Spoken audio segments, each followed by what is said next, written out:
সোমবার ৪ঠা মে একেবারে সন্ধ্যায় সাখাওয়াত মেমোরিয়াল স্কুল ভবানীপুর কেন্দ্রের গণনা তখন শেষ পর্যায়ে। কিছুক্ষণ আগেই তৃণমূল প্রার্থী মমতা ব্যানার্জি বেরিয়ে গিয়েছেন গণনা কেন্দ্র থেকে। অভিযোগ করেছেন তাকে নাকি মারধর করা হয়েছে, ব্যাপক লুট হয়েছে গণনায়। এরপরও বেশ কিছুক্ষণ গণনা কেন্দ্রের বাইরে মাইকে ঘোষণা করা হয় শুভেন্দু অধিকারী ও মমতা ব্যানার্জির প্রাপ্ত ভোট। তখনই পরিষ্কার হয়ে যায় 15,144 ভোটে ভবানীপুর কেন্দ্রে জয়ী হয়েছেন শুভেন্দু অধিকারী। দেখে নেব সেই ভিডিওটা একবার। অধিকারী এটা মোট ভোট, এটা শেষ রাউন্ড। অধিকারী শুভেন্দু 73,463, মমতা ব্যানার্জি 58,349, প্রদীপ প্রসাদ 1243। অধিকারী এটা মোট ভোট, এটা শেষ রাউন্ড। অধিকারী শুভেন্দু 73,463, মমতা ব্যানার্জি 58,349, প্রদীপ প্রসাদ 1243। অধিকারী এটা মোট ভোট, এটা শেষ রাউন্ড। অধিকারী শুভেন্দু 73,463, মমতা ব্যানার্জি 58,349, প্রদীপ প্রসাদ 1243। অধিকারী এটা মোট ভোট, এটা শেষ রাউন্ড। অধিকারী শুভেন্দু 73,463, মমতা ব্যানার্জি 58,349, প্রদীপ প্রসাদ 1243। রাজনীতিতে কিছু আসন থাকে যা শুধুই ভোটের কেন্দ্র নয়, একেবারে প্রতীক। কলকাতার ভবানীপুর হচ্ছে সেই তালিকায় একদম প্রথম সারিতে। আর সেই ভবানীপুরেই 2026-এ যা ঘটল তা নিছক হার বা জিতের হিসাব নয়, এটা বাংলার রাজনৈতিক মানসিকতার একটা বড়সড় পালাবদলের ইঙ্গিত। মমতা ব্যানার্জির মতো প্রভাবশালী নেত্রীকে তার নিজের ঘাঁটিতে হারালেন শুভেন্দু অধিকারী। এটা নিঃসন্দেহে একটা ঐতিহাসিক ঘটনা। আমরা দেখেছি 1977 সালে বামফ্রন্ট, 2011 সালে তৃণমূল। এই দুই বড় পরিবর্তনের পর 2026-এ আবারও প্রমাণিত হলো বাংলার ভোটাররা সময় মতো সিদ্ধান্ত বদলাতে পিছপা হন না। 2026 সালটি অর্থাৎ এই 2026 সালে 206 আসন নিয়ে ভারতীয় জনতা পার্টির ক্ষমতায় আসা যেমন একটা রাজ্যের রাজনৈতিক মানচিত্র বদলে দিয়েছে, ঠিক তেমনই ভবানীপুরের ফলাফল যেন সেই পরিবর্তনের প্রতীক হয়ে উঠেছে। কিন্তু মূল প্রশ্নটা হচ্ছে এখানেই, যখন নিজেই স্বীকার করছেন যে মুসলিম ভোট তিনি পাননি, তখন কিভাবে এই জয় সম্ভব হলো? কারণ আমরা বারবারই জানি যে ভবানীপুর হচ্ছে তৃণমূল কংগ্রেসের একটা শক্ত ঘাঁটি। দক্ষিণ কলকাতার এই এলাকা সামাজিকভাবে বহুমাত্রিক। এখানে উল্লেখযোগ্যভাবে মুসলিম ভোটার যেমন রয়েছেন, পাশাপাশি বাঙালি মধ্যবিত্ত, অবাঙালি ব্যবসায়ী সম্প্রদায়, মারোয়ারি ভোট, সব মিলিয়ে একটা জটিল সমীকরণ। বলতে পারেন ভবানীপুরকে আপনি একটা মিনি ভারতবর্ষ। এতদিন ধরে এই সমীকরণের বেশিরভাগ ক্ষেত্রেই মমতার পক্ষে ছিল। ফলে ফলাফল অস্বাভাবিক বললে যেটা হয়েছে সেটা খুব একটা বাড়াবাড়ি হচ্ছে না। গণনার দিন সকাল থেকেই বোঝা যাচ্ছিল লড়াইটা একেবারে হাড্ডাহাড্ডি। কখনো এগিয়ে যাচ্ছেন শুভেন্দু অধিকারী, কখনো পাল্টা লিড নিচ্ছেন মমতা ব্যানার্জি। আর এই দোলাচল চলেছে একাধিক রাউন্ড ধরে। তারপর হঠাৎই গতি কমে যায়, ফল ঘোষণা দেরি হয়, আর শেষে যে ফল বেরোলো তা অনেককেই চমকে দিয়েছে। 15,000-এরও বেশি ভোটে জয় শুভেন্দুর। এখন আসল বিশ্লেষণের জায়গা এখানেই। শুভেন্দু নিজেই জানিয়েছেন যে মুসলিম ভোট তিনি পাননি, আর সেই ভোট গিয়েছে মমতার দিকেই।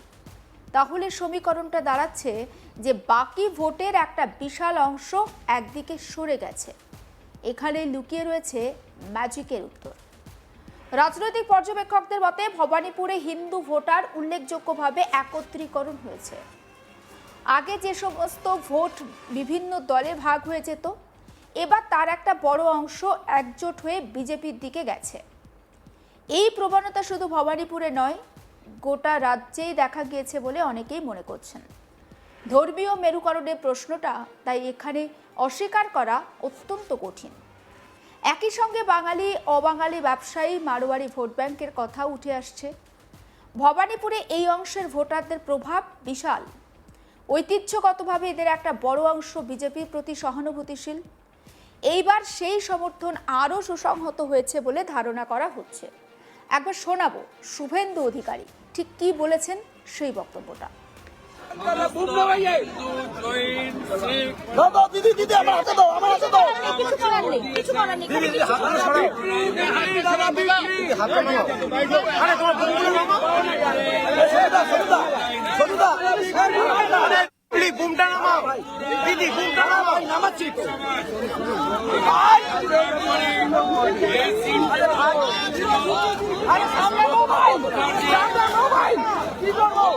सोनूदा मोबाइल लुकছে তোমার বাদ সোনুদা প্লিজ প্লিজ সোনুদা একটু ব্যাক করো বাদ লুকে যাচ্ছে সোনুদা ব্যাক করো মোবাইল ব্যাক করো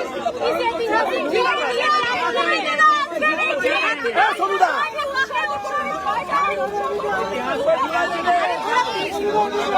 আরে সোনুদা আমার না সোনুদা ওকে বলছি না আর কথা জানা আমার নেতা আমার লাইভ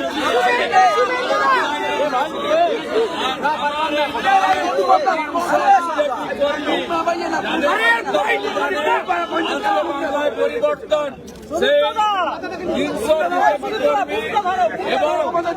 হিন্দু শহীদ হরগোবিন্দ দাস হিন্দুত্বের জন্য প্রাণ দিয়েছেন তাদের প্রতি উৎসর্গ করলাম। মমতা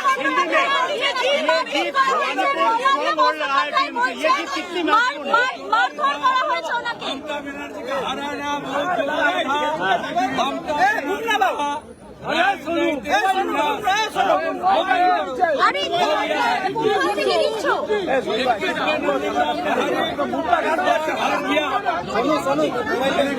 हरा 15,000 से ज्यादा वोट से उनको खुल के मुसलमान वोट दिया।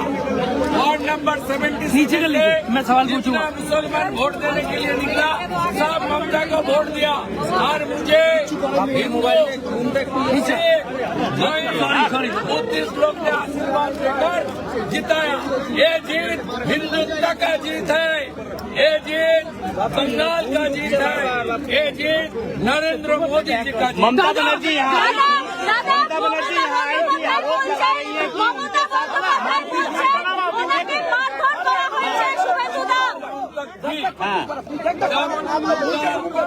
मार्जिन खत्म करके मैं 556 वोट से आगे निकल गई तब उन्होंने भागना चालू कर दिया। गजवानी वालों से क्या कहेंगे? सबसे बड़ा मुद्दा है मुझे खास करके जो बंगाली हिंदू एरिया है केरला 82 नंबर 1 वो खुल के वोट डाल दिया और सीपीएम का जो लूथ सपोर्टर है हिंदू सपोर्टर सब लोग वोट किया। सीपीएम का 14,000 वोट था भवानीपुर में, वो कम से कम 10,000 वोट मुझे ट्रांसफर कर दिया। मैं नीचे जो सीपीएम का लूथ वोटर्स है उनको भी आभार प्रकट करता हूँ और चेतला में जितना भी बंगाली हिंदू है सब लोग खुल के वोट किया। इसका साथ गुजराती, जैन, मारवाड़ी, हमारी पूर्वांचली, सिख समाज सब लोग खुल के वोट किया। पीएम खास करके राजस्थान का 8 MLA को प्रणाम करता हूँ। राजेंद्र सर्टिफिकेट का फोटो क्लिक कर किया मेरे लिए और गुजरात से अशोक जी आया था, उन्होंने उनका टीम भी बहुत मेहनत किया। জয়ের পর এই যে সাফল্য সেটা উৎসর্গ করেছেন শুভেন্দু অধিকারী নরেন্দ্র মোদীকে। সমস্ত আপডেট পৌঁছে দেব আপনাদের কাছে। নজর রাখুন আজ তাক বাংলায়, সাবস্ক্রাইব করতে ভুলবেন না।